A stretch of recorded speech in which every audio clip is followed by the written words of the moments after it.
m'appelle Julien Mont-Saint-Jean, je suis interne dans le service de radiologie du CHU de Toulouse-Rangueil. Dans le cadre de mon travail de thèse, j'ai eu le plaisir de travailler avec les équipes de la société SpinUp. Ce travail de thèse portait sur la mise en place, dans notre service, d'un protocole d'exploration de l'aorte thoracique sans injection de produits de contraste. Le suivi des pathologies de l'aorte thoracique était jusqu'à présent basé sur des séquences d'angio-IRM traditionnelles, réalisées après injection de produits de contraste. Cependant, plusieurs risques liés à leur utilisation ont été mis en évidence ces 2 dernières décennies, notamment le risque de fibrose néphrogénique systémique, de dépôts notamment intracérébraux de gadolinium, ainsi que les rejets environnementaux, avec la mise en évidence récemment, notamment d'accumulation de gadolinium dans des coquillages. On a donc mis en place dans notre service des séquences d'angio-IRM sans injection de produits de contraste qui nous permettent à l'heure actuelle d'obtenir des séquences de très bonne qualité, le tout sans injecter de produits de contraste à base de gadolinium. En plus des données morphologiques, ce protocole a été enrichi par l'apport d'une séquence de flux 4D qui nous permet d'avoir accès à différents nouveaux biomarqueurs hémodynamiques qui nous permettront à l'avenir de mieux prédire l'évolution des pathologies aortiques. Ces séquences 4D Flow sont utilisées depuis plusieurs années dans le domaine de la recherche, mais n'étaient jusqu'à présent pas accessibles à la pratique clinique en raison de plusieurs contraintes techniques, notamment leur temps d'acquisition relativement long. Grâce à l'expertise des experts de SpinUp en imagerie par résonance magnétique nucléaire, nous avons pu mettre en place ce protocole en pratique clinique de routine dans notre service. Leurs apports dans ce projet ont été multiples. Ils ont tout d'abord participé à la mise en place initiale de cette séquence en effectuant des tests de validation sur fantômes. Ils ont, dans un second temps, participé à la formation des manipulateurs en radiologie afin qu'ils maîtrisent mieux ces nouvelles séquences. Enfin, côté radiologue, ils nous ont accompagnés d'un point de vue méthodologique afin de valider ce protocole d'exploration de l'aorte et de nous permettre de l'utiliser en routine. L'innovation que nous avons donc pu mettre en place dans notre service grâce à la collaboration avec SpinUp consistait donc à remplacer un protocole actuel d'IRM avec injection de produits de contraste et qui donnait accès uniquement à des données morphologiques, par un nouveau protocole sans injection de produits de contraste à base de gadolinium qui donnait accès non seulement à des données morphologiques mais également à des données hémodynamiques.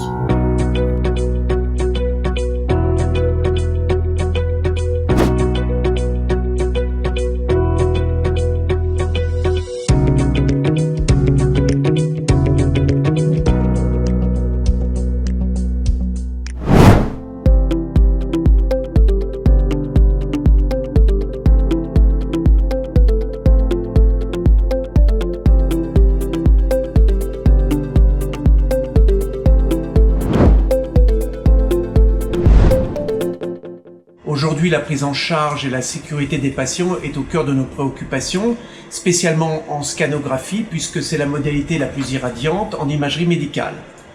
Lorsque j'ai entendu parler de la solution IVIScan pour la première fois, je me suis dit que c'est une vraie révolution pour la sécurité des patients au scanner, puisque jusqu'à présent, on n'avait pas de système qui mesurait la dose réelle en routine clinique. Avec ce système, la dose délivrée aux patients est mesurée et affichée de manière instantanée. Ça allait nous permettre de surveiller l'exposition des patients lors de chaque examen scanner et d'être attentif à d'éventuelles dérives ou dysfonctionnements de la machine. Au niveau de la radiovigilance, ça me semblait un réel atout puisqu'on allait pouvoir éviter les surincidents. Qu'en pensez-vous après 6 mois d'utilisation ? La première chose est la discrétion de la solution. Le capteur est une fibre optique très fine placée sous le matelas du scanner et passe inaperçu, que ce soit pour le patient ou le manipulateur. L'appareil de mesure est entièrement autonome et on n'a pas besoin de s'en préoccuper, donc il n'y a pas de modification dans nos process de prise en charge des patients et lors de la réalisation des examens. À la fin de l'examen, on a un récapitulatif des doses qui s'affiche et que l'on peut analyser en détail. Si on remarque des choses inhabituelles, par exemple si on observe une différence importante avec la valeur de dose estimée par le scanner, on peut voir si cela provient d'une pratique non optimale sur un protocole en particulier et mettre en place des actions correctives immédiates ou par la suite. Pour le patient, il s'agit d'une sécurité supplémentaire et d'une surveillance renforcée lors de son examen. D'autre part, une surveillance externe, indépendante du constructeur, est un vrai plus.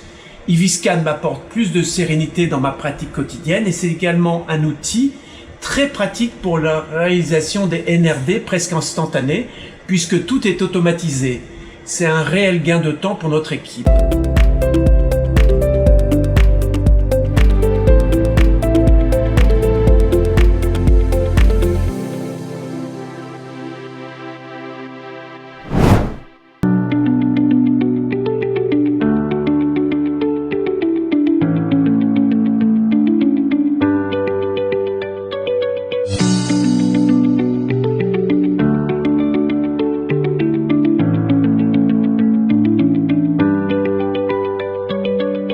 Neolis propose des outils d'aide au traitement pour les patients en oncologie. En 2 mots, il s'agit de tests biologiques rapides qui vont permettre aux médecins d'adapter le traitement de chacun de ces patients.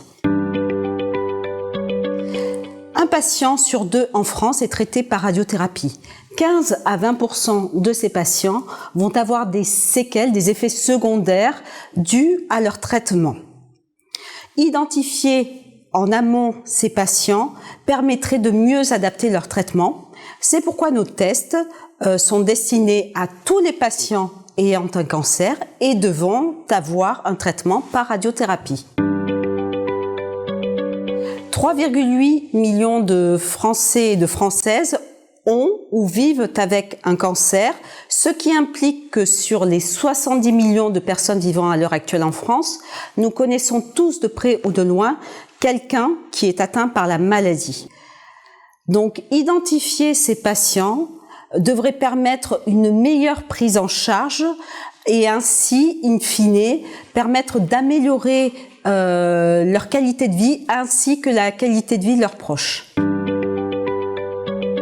Alors, notre test devrait permettre à la fois d'améliorer l'efficacité du traitement, mais tout en prévenant les toxicités dues au traitement.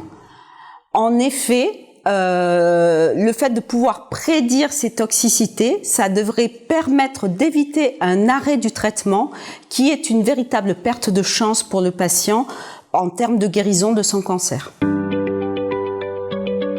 C'est très simple. Par une simple prise de sang ou une petite biopsie de peau réalisée par le médecin, nous allons isoler les cellules et les cultiver pour nous permettre de réaliser nos tests prédictifs. Nous fournissons ensuite un rapport au praticien qui est un véritable outil d'aide à la prise de décision. Cela devrait lui permettre de mieux adapter la prise en charge de son patient et son traitement.